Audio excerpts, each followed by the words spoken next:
We're back on Townsquare Sunday. My next guest has been a guest on the station many, many times. Today we're speaking with Reverend David Lima, the Executive Minister of the Interchurch Council of New Bedford, about a chronic problem in the city that never seems to go away, sadly. That's homelessness. Reverend Lima, member of the Homeless Service Providers Network.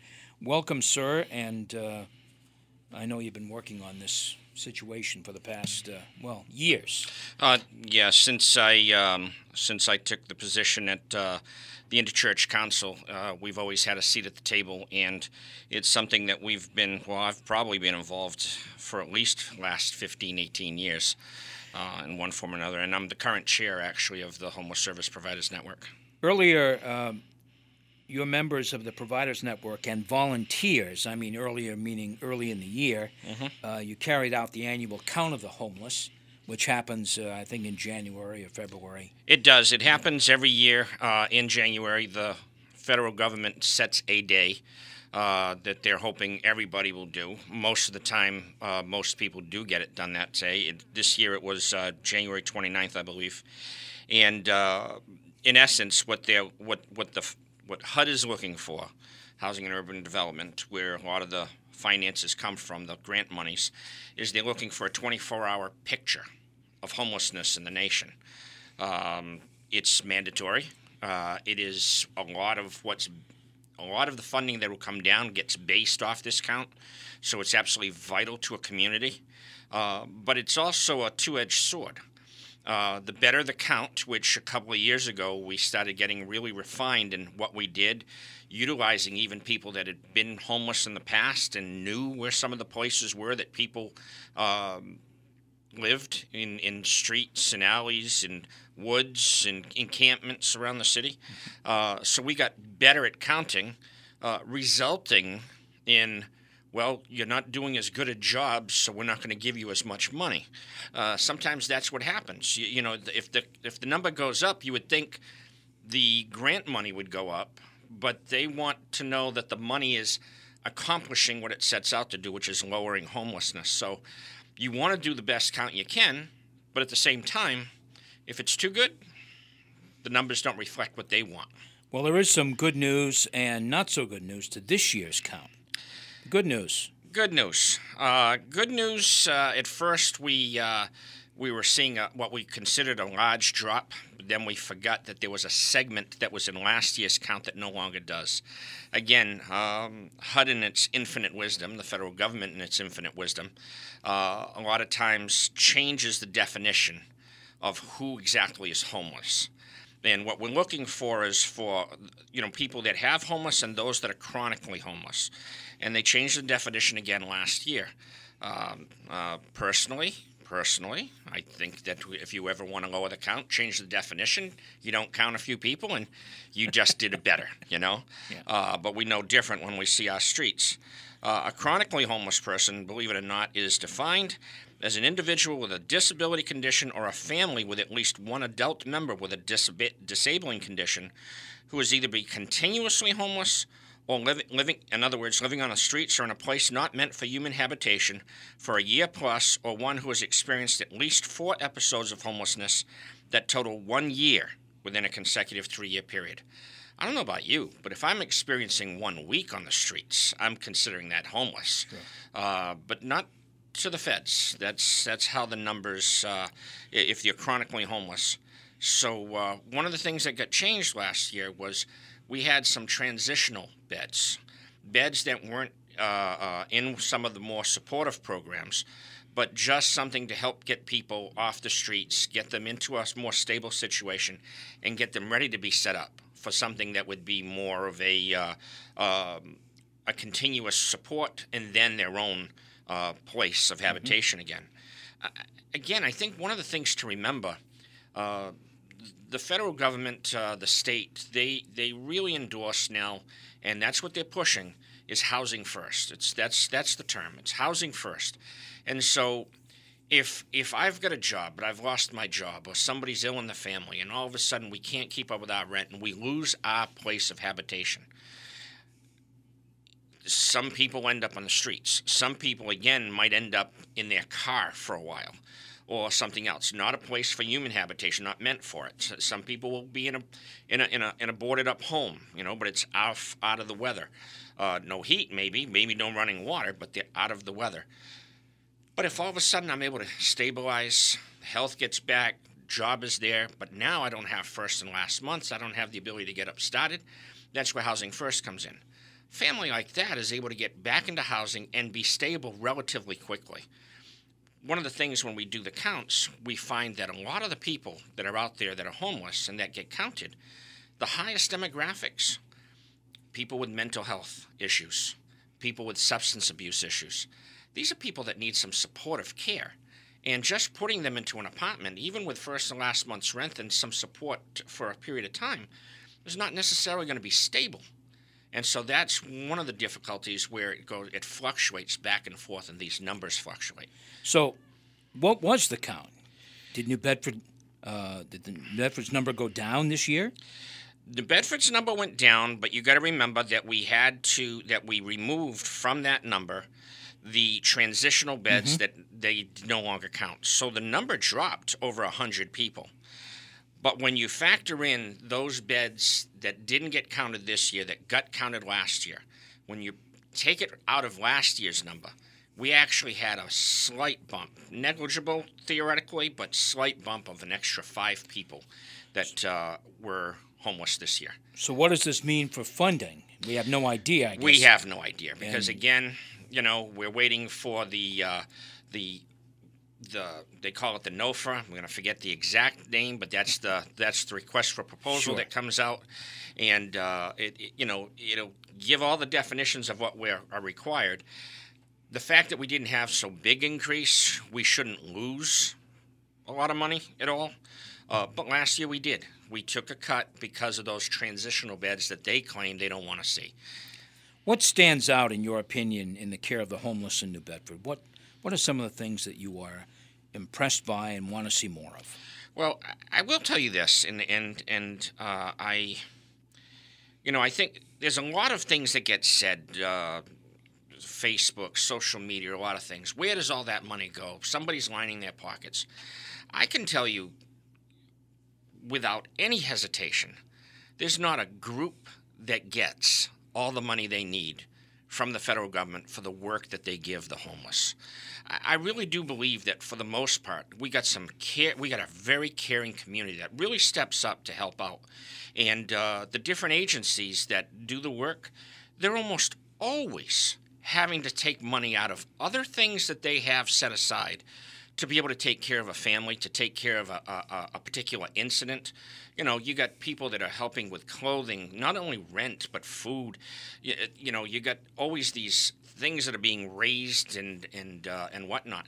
Even the shelters, like the emergency weather shelter. For years I railed against the city, and I still think that possibly we could do a bit more in terms of the emergency weather shelter. But the truth is, New Bedford is one of the only cities on the South Coast that gives any money for an emergency weather shelter.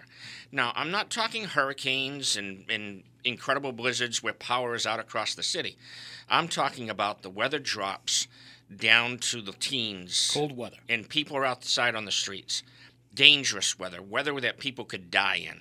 And we've had people over the last decade that have died in cars and under bridges, that in the foul weather. Our city does put some money towards it. This year they put $10,000 towards it. But the agencies together, the Homeless Service Providers Network, through the effort called Rise Up for Homes, which we have a webpage, riseupforhomes.com, we raised more money, paid more money than the city did to keep the Sister Rose Shelter and Grace House open. And volunteers from citizens to churches to other nonprofit organizations, other civic groups, donated food, brought meals so that the folks would have a fresh meal, not just eating Franks and beans every night. How much money do you get from HUD? Off the top of my head, I believe it's well over $1 million. I think this past year with the cut that got taken, it was somewhere close to 1.3 million. That's off the top of my head. I know in past years it's been closer to 1.5. You've already spelled out how the network is sometimes scrimping and saving to increase care for the homeless and increase services for the homeless. So is throwing money, and I hate to use that term, but putting money towards this problem, is that the answer? Is that the answer? Is that what we have to do? You know, and that's always the biggest question. Sure. You know, we're looking for a perfect world. We're looking for a perfect answer in an imperfect world. You know, I'm driving here and I'm listening about taxes being raised. There's only so much you can do. How do you handle homelessness for people with addiction problems if you're not dealing with the addiction problems? It's not a homeless problem, it's an addiction problem. But there's not enough beds, not enough treatment centers. Do you force somebody to go into treatment, or do you let them be who they are? And if you let them be who they are and they're outside in an encampment, do we let them die out there? You know, does a moral, ethical society just allow people to die in the streets? I think trying to find the right balance is the answer, but we haven't found it yet. It's trying to help people as best we can, trying to build relationships with folks that many times end up losing. That they end up with anxiety. They end up, you know, afraid and ashamed and all that to be able to even come in and get help. And then others, because they've been going through so much, there's an anger, there's a difficulty in just being able to move forward. You're listening to Townsquare Sunday on AM 1420 WBSM. My name is Jim Phillips. My guest is Reverend David Lima. In addition to homelessness, Reverend Lima and others have been front and center on two other issues plaguing New Bedford: opioid abuse and suicides. You are part of a team of people that I will call emergency response teams. Mm-hmm. You visit the homes where overdoses have occurred. What do you do there? What have you seen? What have you heard in general? Obviously, I don't want to get too specific here. But but that is a simple thing. We were one of the first communities in the state. In fact, I think we were the third one that started a program with the New Bedford Police Department. If somebody has, if we become aware of somebody that's overdosed, the police have an address within a week. Now we've got it down to within a few days. We are visiting that home. We're visiting that address. We visit with a plainclothes police officer. We visit with a drug resource counselor. Now we've got some people trained for recovery advocacy coaches, and we go with chaplains. And we go into the home, and it's a wellness check, as well as trying to get people into services. Now, when I say people, I'm talking everyone from the person with the addiction problem to the family, because even the family struggles with the addiction, even if they're not the ones with the addiction. So it's trying to get them into supportive services, and there's some great organizations and great things that we try to make people aware of and get them connected to. When possible, we try to get them into beds, get them into treatment, try to get them connected with, even if it's an outpatient service.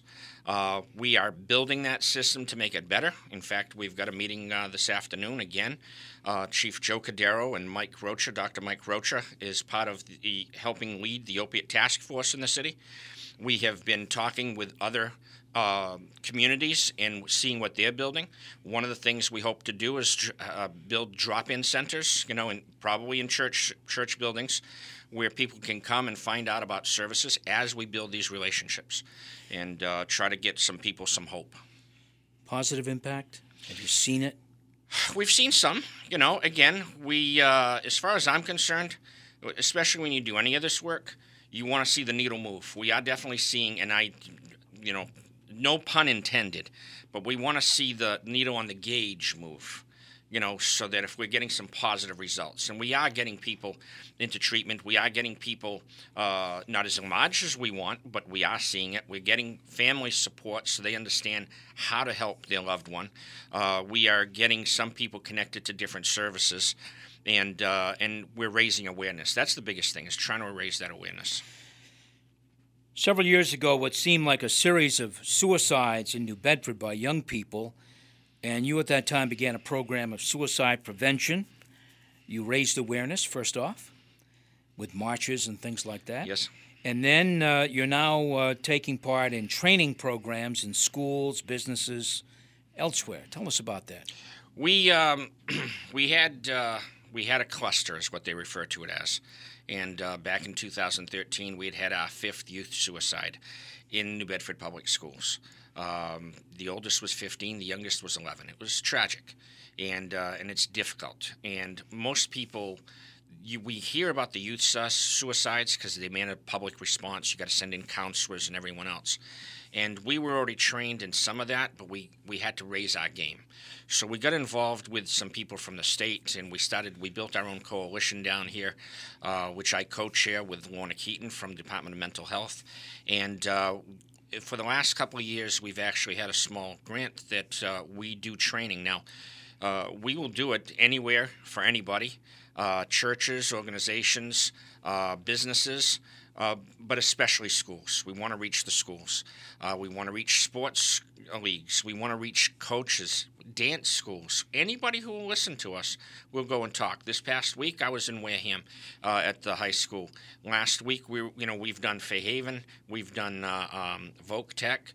We will go anywhere to talk to anybody. Last year, with this training program, we did over 1,400 people. This year so far, we've probably trained about 900. It's about getting information into people's hands. There are signs that you can see. And suicide is the most preventable type of death. People usually reach that what we call that perfect storm in their life where they see no hope, they feel they have no one, and there's means available, and they make that rash decision. It's what they think is an answer to the pain they're feeling, but it's solvable pain 99.9% of the time. Once somebody gets past that point, they're able to start turning their life around. Sometimes they get that suicidal ideation, and it might last a couple of days, maybe at the most a couple of weeks. They may still need to deal with depression, anxiety, and other things, but with treatment, almost everybody can find a better way in life. And to be clear, this training is helping teachers, business people, instructors, coaches to spot some signs. Spot signs in other people. But I tell you, we've been in some of these trainings, and we've had people that are in the class come talk to us about how they may need to talk to somebody. Yeah. We've had. I remember one training that we did where a woman that was there to hear about it ended up crying with us afterwards because it was her brother that she was dealing with. You would be surprised, almost every place that I go, when I ask people how many people have been touched by suicide, almost 2/3 of the crowd, no matter what place I am, almost 2/3 of the crowd raise their hands. It's amazing. It is. It's also amazing, really, Reverend Lima, the work you do in this community. There's a lot of good people that do it with us. I want to thank you, really, for doing this and bringing this to our attention every once in a while. I know we'll be talking with you again. Thank you very much. No, thank you, Jim. Thank WBSM. You've been listening to Townsquare Sunday on 1420 WBSM. Join us every Sunday at this time for a look at upcoming events in and around Greater New Bedford. My thanks to Production Director Jason Kent here at WBSM for his help with this program. I'm Jim Phillips. Have a great Sunday and a great week.